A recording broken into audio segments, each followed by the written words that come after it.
নমস্কার বন্ধুরা, কেমন আছেন সবাই? পিকুর পরিবারের নতুন একটা ব্লগে আপনাদের সকলকে স্বাগত। বুঝতেই পারছেন একটা বিশেষ দিনে কোথাও বেরোচ্ছি। বিশেষ দিনটা 14ই আগস্ট হয়ে গেছে, 15ই আগস্টে আমরা বেরোলাম একটু।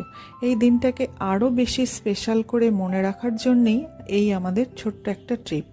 কারণ আমার কাছে এই দিনটা অবশ্যই আরও বেশি স্পেশাল।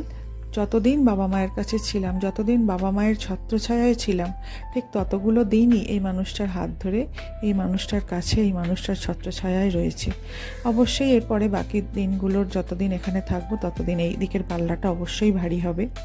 বেরিয়েছিলাম অনেক সকালবেলায় সুন্দর করে সেজে গুজে, আর 4.5 ঘন্টা ধরে হাওড়া স্টেশনে বসে থেকে ট্রেনে যখন উঠলাম পুরো বিধ্বস্ত একেবারে, দেখেই বুঝতে পারছেন, ভীষণভাবে, আর মনে হচ্ছিলো যে বাড়ি ফিরে যাই, আর যাব না। কিন্তু না, মেয়ে জোর করলো, বেরিয়েছো যখন যাও, যেখানে হোক যাও। যাব বলে ঠিক করেছিলাম এক জায়গায়, আর এক জায়গায় গিয়ে পৌঁছলাম। সেই গল্প বাকি ব্লগে, পরের ব্লগে আমি নিয়ে আসছি। সকলে অবশ্যই আমাদেরকে আশীর্বাদ করবেন, ভালোবাসা দেবেন, যেন সারা জীবন এইভাবে আমরা আনন্দে সুখে দুঃখে, অবশ্যই ঝগড়া করতে করতে কাটাতে পারি। সকলে ভালো থাকবেন। টাটা, নমস্কার।